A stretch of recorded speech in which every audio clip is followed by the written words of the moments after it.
Okay, అంటే పనికి రానిది. వ్యర్థము అంటే అర్థం ఏంటి? పనికి రానిది. ఉదాహరణకు ఈ బ్యాటరీ వాడుకున్నంత వరకే పనికొచ్చింది. ఇప్పుడు అయిపోయింది దీనిలో పవర్.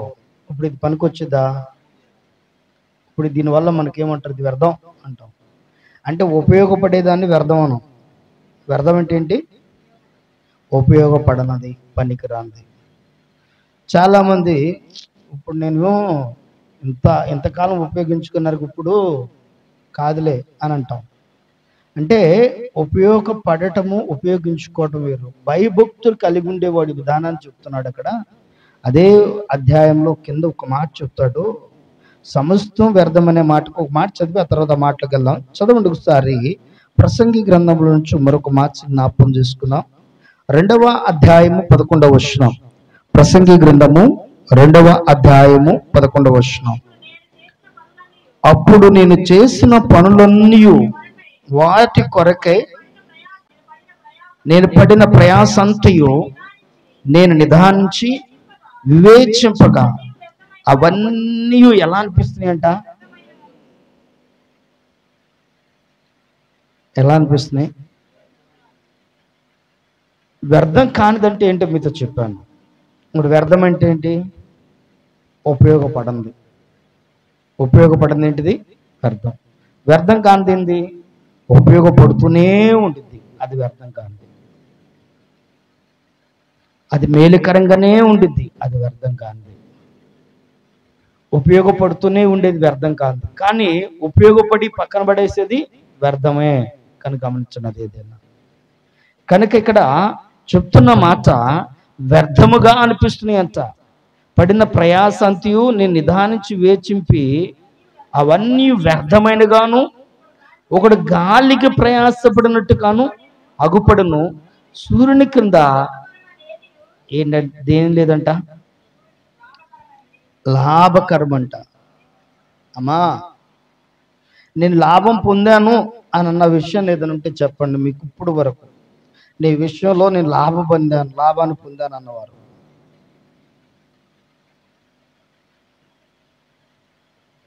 రేపు 2వ తారీఖుకి 46 పోయి 47 వస్తాయి.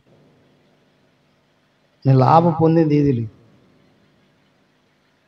అనుభవపూర్వకంగా చెప్తున్నా. బైబిల్లో చాలా స్పష్టంగా దేవుడు రాసించాడు. సుఖము, దుఃఖము. ఏందంట? ఇక లాభం ఎక్కడ? సుఖం అట్టాగా ఉంటే లాభం ఉండిద్దేమో, కానీ వెంటనే ఏముంది? అర్థమైందండి? సుఖం కొద్ది కాలం అలాగే ఉండిపోతే పర్వాలేదులే, లాభాన్ని అనిపిస్తుంది అనుకోవచ్చు. కానీ వెంటనే పెట్టాడు పక్కనే దుఃఖం. సుఖ దుఃఖాలను జతపరిచాడంట దేవుడు మానవునికి. ఇంకా లాభం ఎక్కడ ఉంది? దేనిలో లాభం పొందుతున్నాం? ఈ భూలోకం ముందు లాభము అనగానే మనిషికి ఏమిచ్చింది తెలుసా? ముఖం వెలిగిపోయింది. అది లాభం అంటే. అంటే లాభకరమైనది ఏది లేదంట. ఉన్నదంతా ఏం చేయటం తెలుసా? బ్రతికినంత కాలం నా ప్రాణమా తినము, తాగము, సుఖించము, సంతృష్టిగా ఉండు. ఇది చెప్పుకోవడానికి తప్ప. అదే అంటాడు. మీకు అర్థమవుతుందిగా మాట కూడా చదివిస్తాను. చదవండి. ప్రసంగి గ్రంథము 5వ అధ్యాయము 18వ వచనం. కోరదగినది గాను చూడముచ్చుడైనది గాను నాకు కనబడింది ఏదనగా, దేవుడు తనకు నియమించిన ఆయుష్కాల దినములన్నీ ఒకడు అన్నపానములు పుచ్చుకొనుచు తన కష్టార్జితం అంతటి వలన క్షేమముగా బ్రతుకుచుండుటే ఇదే వానికి లాభము. ఎట్ట బతకటం? అర్థమైందండి? ఏం పుచ్చుకొని? చాలా మంది అన్నపానాలు కూడా పుచ్చుకోరు. అదేంటో తెలియదు. మేడల మిద్ర కట్టడానికి, డబ్బులు సంపాదించడానికి, పిల్లలు చేయటానికి తిండి కూడా సరిగ్గా తినరు. మంచి మాంసం తినరు, మంచి చేప తినరు, మంచి ఆహార పదార్థాలు తినరు. ఏమైపోయిద్ది? డబ్బులన్నీ ఏమవుతాయి? మరలా నరేంద్ర మోడీ గారు లాంటి వాళ్ళు ఇంకోళ్ళు వచ్చి అన్ని చేంజ్ అన్నాడు అనుకో, దాచుకున్న డబ్బులు దేనికన్నా పనికొత్తగా? దేనికన్నా? ఏమండి, కెనడా దేశంలో ఎట్టాగనంట వాళ్ళంట ఇంట్లో దోసుకుంటారంట, బ్యాంకులు దోసుకున్నారంట డబ్బులు. కెనడా దేశంలో ఇంట్లో దోసుకుంటారంట. కెనడా, లండన్ ప్రాంతాల్లో ఇళ్లలో డబ్బులు ఎక్కువ బీరువాళ్ళు దోసుకుంటారంట, బ్యాంకుల్లో దోసుకున్నారంట వాళ్ళు. అలా బీరువాళ్ళు దాచుకున్న తర్వాత అక్కడ ఉన్న గవర్నమెంట్ అందంట, కొత్త కరెన్సీని ప్రపోజల్ పెడుతున్నాము, పాతయన్నీ రద్దు చేసాము అని చెప్పేసి ఒక్కసారి పెట్టేసిందంట. పాపం దాచుకున్న కోట్ల రూపాయలు ఏం చేయాలి అర్థం కాక కరోనా టైంలో మేడల మీద కిందకి చింపారంట. అవి చూసి చాలా మంది ఏమని పుకారు పుట్టించారు తెలుసా? ఈ డబ్బులు ప్రాణాన్ని కాపాడలేకపోయినందుకు వాళ్ళు జిమ్మేస్తున్నారు డబ్బులు అని పుకారు పుట్టించారు. అవి దేనికి మార్చేశారంట. ఆ గవర్నమెంట్ ఏం చేసింది? రద్దు చేసేసింది. పాత నోట్లన్నీ పనికిరావని రద్దు చేసింది. ఈ రద్దు చేయగలను ఏం చేయబడ్డాయి? ఆ డబ్బులన్నీ కింద పడపోసుకుంటూ ప్రారంభించారు. కనుక లాభకరమైన ఏదన్నా ఉంది అంటే పంట నిండా ముద్ద తిని కంటి నిండా నిద్రపోవటం తప్ప, దేవుని స్తుతిస్తూ ఆయన కొరకు బ్రతకడం తప్ప చేయగలిగింది ఏది లేదు. నా అనుభవంలో నేను చెప్తున్న మాట. ఒకవేళ మీకు ఏదైనా కొత్తగా లాభం ఉందంటే ప్రాక్టీస్ చేసుకోండి బేబే. ఏదన్నా కొత్తగా లాభం అనిపించింది, దీనివల్ల నాకు ఉపయోగం ఉందనుకుంటే కానీ ప్రొసీడ్. ఎందుకంటే బైబిల్ చెప్తుంది ఏంటి తెలుసా?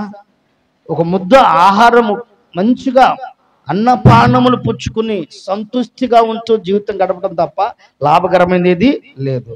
ఇలా ఉండాలి. ఇలా ఉండుటే ఏమని చెప్తుంది బైబిల్లో? ఒక మాట ఇప్పుడు చదవండి. ఆ మాట ఏమని చెప్తుందంటే 12వ అధ్యాయము 12వ వచనం. ఏం కలిగి ఉండాలి? ఇప్పుడు ఏమన్నావు? నాకు 4 పిల్లలు, నాకు లాభం ఏంటి తెలుసా అని అంటావు. శివరారికి 4 పిల్లల వల్లే లాభం లేదంటావు. 3 అంతస్తుల బిల్డింగ్ ఉంది, నాకు లాభం ఏంటి, నాకేంటి అంటావు. శివరారికి ఆ బిల్డింగ్ వల్లే లాభం లేదంటావు. నాకేంది? మొన్న మధ్యన ఒక ఆయన అంటున్నాడులే, దాచుకోవటం నేర్చుకుని, బియ్యం దాచుకుని, ఉప్పు దాచుకుని, పప్పు దాచుకుని, దాచుకోకపోతే భవిష్యత్తులో అవి కూడా అన్నారని చెప్పేసి ఒక ఆయన మొత్తం బస్తాలు కొనేసి ఒక స్టోర్ రూమ్ మొత్తం ఏర్పాటు చేశాడంట.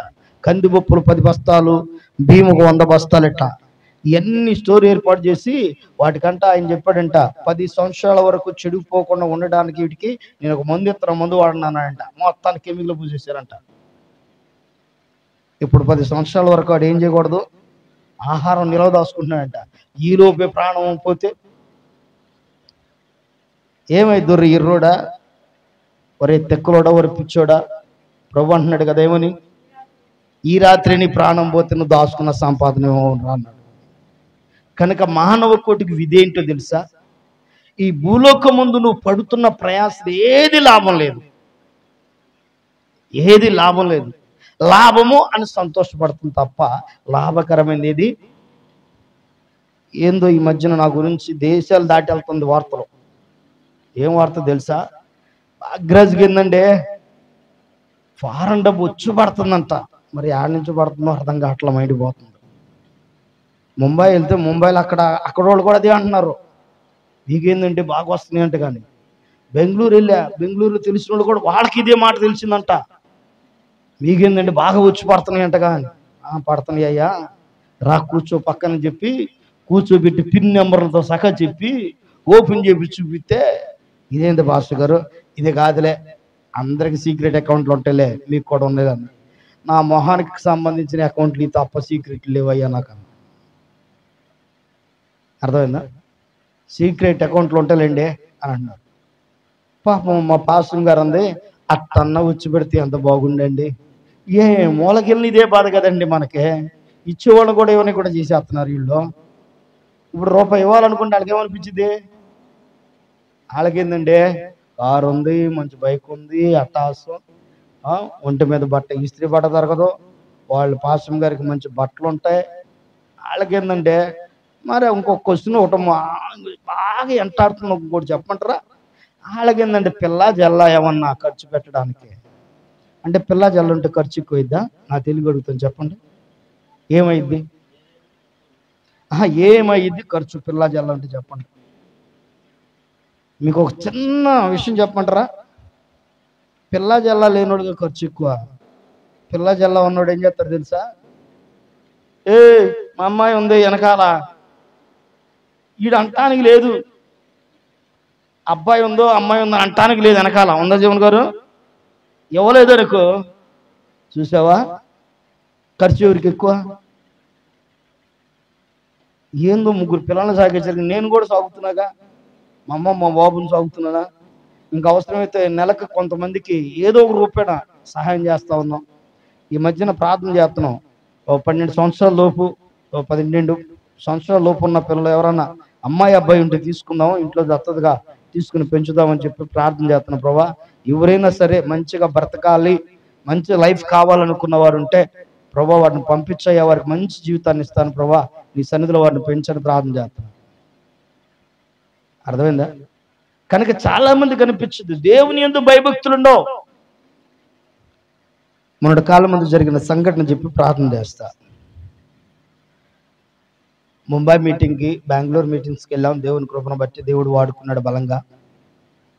అక్కడ మేము ఏదైతే ఛార్జీ పెట్టుకెళ్ళామో, అదే ఛార్జీ కానుకొచ్చింది. కానుకిచ్చారు. రూపాయి పెరగల, రూపాయి తరగల.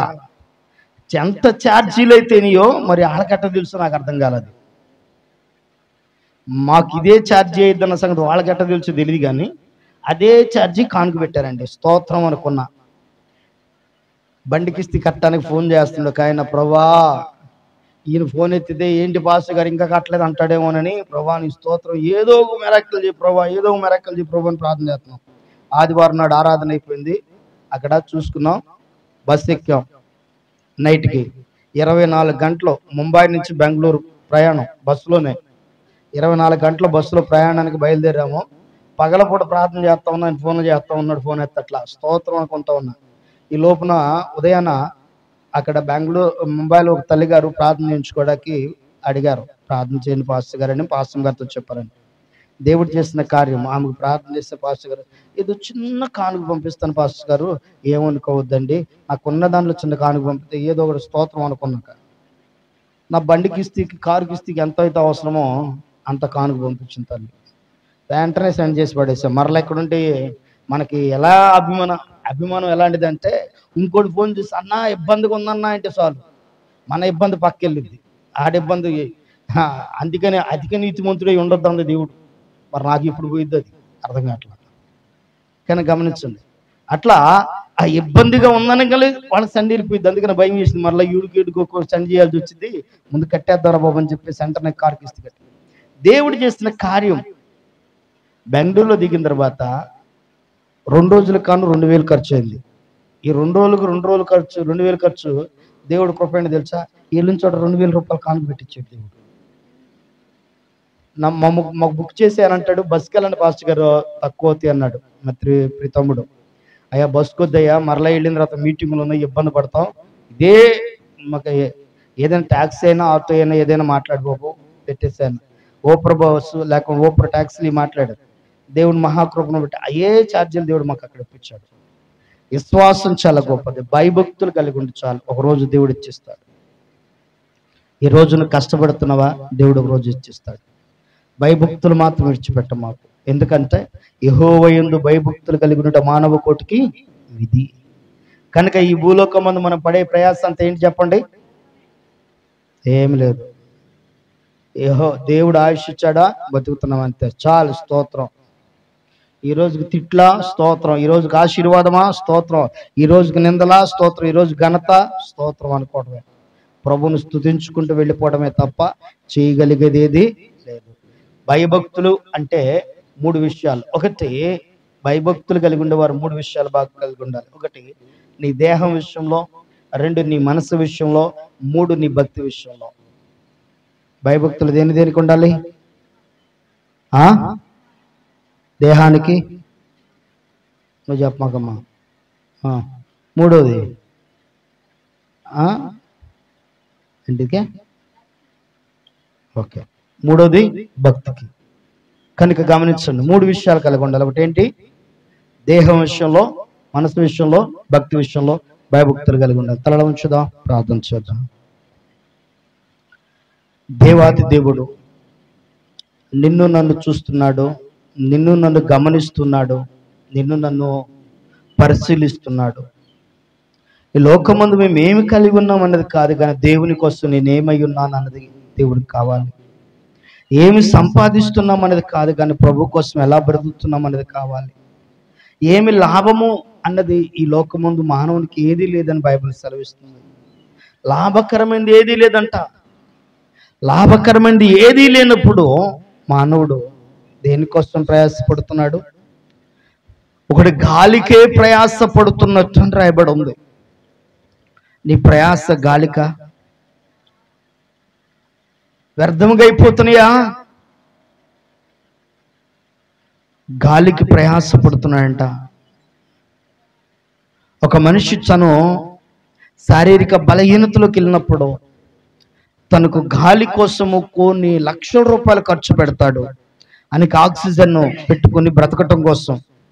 ఐసీలో ఉన్నప్పుడు తన ప్రయాస అంతా సంపాదించినంత ఐసీలో తన ఆక్సిజన్ పీల్చి బ్రతకటం కోసమే. ఒకసారి ఆలోచించండి.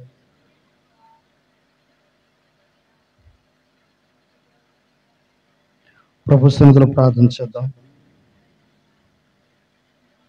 పరిశుద్ధుడా, నీ ఆశీర్వాదపు మేలులతో, నీ దీవెనలతో కూడిన ప్రతి బిడ్డను బలపరచండి, క్షేమాభివృద్ధిని దయచేయండి.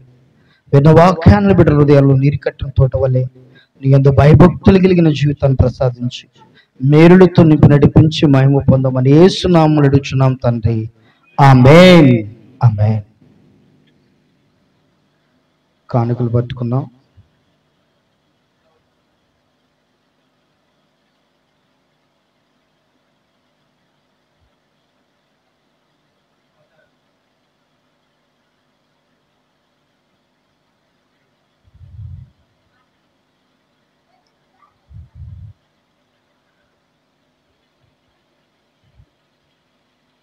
నీతో గడిపే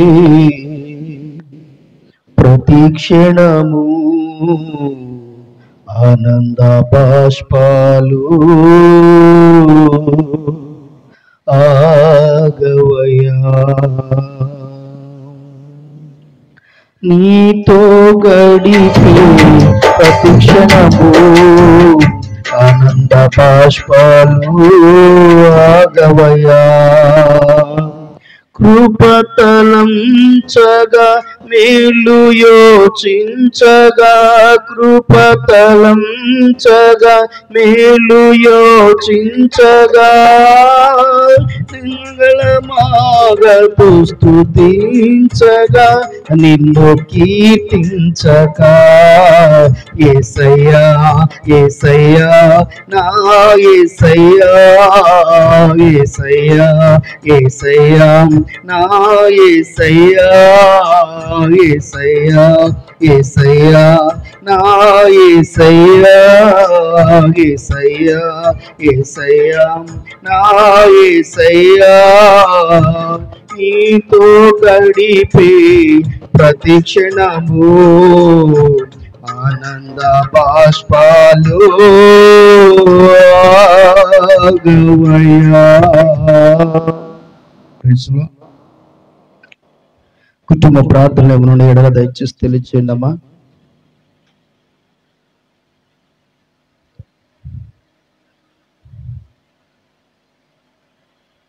సంతోషం. లేచి నిలబెడదాం. ఆఖరి ప్రార్థన ఆశీర్వాదంతో కొడుకుని ముగించుకున్నాం. పరిశుద్ధుడైన దేవా, ప్రేమ కలిగిన యేసయ్య, పునరుద్ధరణ దినాన కూర్చుని బిడ్డల్ని స్వాధీనం పొందుచుకోనండి. అనారోగ్యాలతో, శారీరక బలహీనతలతో ఆయా ప్రాంతాల్లో ఉన్న వారిని మీరు దర్శించండి. ఊళ్ళ ప్రయాణాలు వెళ్ళిన వారిని మీరు దర్శించండి. హాస్పిటల్లో ఉన్న వారిని మీరు దర్శించండి. అయా నా తండ్రి, సంపూర్ణ స్వస్థత, ఆరోగ్యం దయచేయండి, క్షేమాభివృద్ధిని దయచేయండి. ప్రతి గలిబిలి చీకటి ఆత్మ నుంచి విడుదల కలిగించి నెమ్మది పరిశుద్ధ ఆత్మతో నింపి పవిత్రమైన నీ పర సంబంధమైన దీవెనలతో నింపి నడిపించండి. ప్రతి మానసిక శారీరక ఒత్తిడుల నుంచి విడుదల కలిగించి నెమ్మది దీవెనలతో తృప్తిపరిచి నడిపించండి. మాలో మీరుండండి. మీ సహాయం మాకు అందించండి. మహిమ పొందమని సమస్తం మీ చేతులకు అప్పగిస్తూ నిరంతరం నీ కాపుదల భద్రత క్షేమాన్ని నడిపించమని యేసు సర్వాధికారం కలిగిన నామమున అడిగి వేడుకను ప్రార్థిస్తూ ఉన్నాము తండ్రి. ఆమేన్. పరలోకమందున్న మా యొక్క తండ్రి, మీ నామము పరిశుద్ధపరచబడును గాక, మీ రాజ్యము మాకు వచ్చును గాక, మీ చిత్తం పరలోకమందు నెరవేరినట్లు భూలోకమందు నెరవేర్చబడును గాక. మనదిన ఆహారం నేడు మాకు దయచేయండి. మరి ఇలా ప్రార్థన చేస్తున్నది మేము క్షమించిన ప్రకారం మా ప్రార్థనలు మీరు క్షమించండి. మమ్మల్ని శోధన ఎందుకు పోకుండా దృష్టి నుంచి తప్పించండి. ఎందుకనగా రాజ్యము, శక్తి, మహిమ నిరంతరము మీరే ఉన్నారు తండ్రి. ఆమేన్. మన తండ్రి అయిన దేవుని ప్రేమయు, ప్రభువైన యేసుక్రీస్తు కృపయు, పరిశుద్ధాత్మ దేవుని సహవాసము, సన్నిధి, సమాధానం కూడి నమ్మకను సకల పరిశుద్ధులకు దేవుని చేత ప్రేమించబడుచున్న వారికి సదా తోడి నిత్యము ఆనంద సంతోషాత్మ మీలతో నిత్య రాజ్యం వారసులు చేసి సరస్సు నడిపించును గాక. ఆమేన్.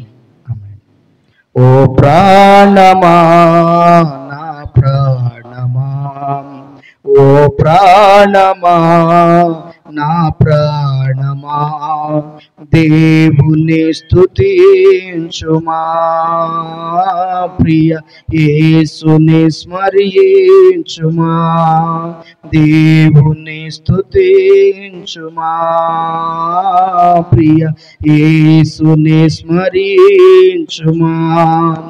ఓ ప్రాణమా నా ప్రాణమా, ఓ ప్రాణమా నా ప్రాణమా. బోలో యేసు మహారాజుకు, రానున్న మెస్సయ్యకు, రానున్న యేసు రాజుకు. ఆమేన్. అందరికీ వందనాలు. ఒకరికొకరు వందనాలు చెప్పి సెలవు తీసుకుందాం.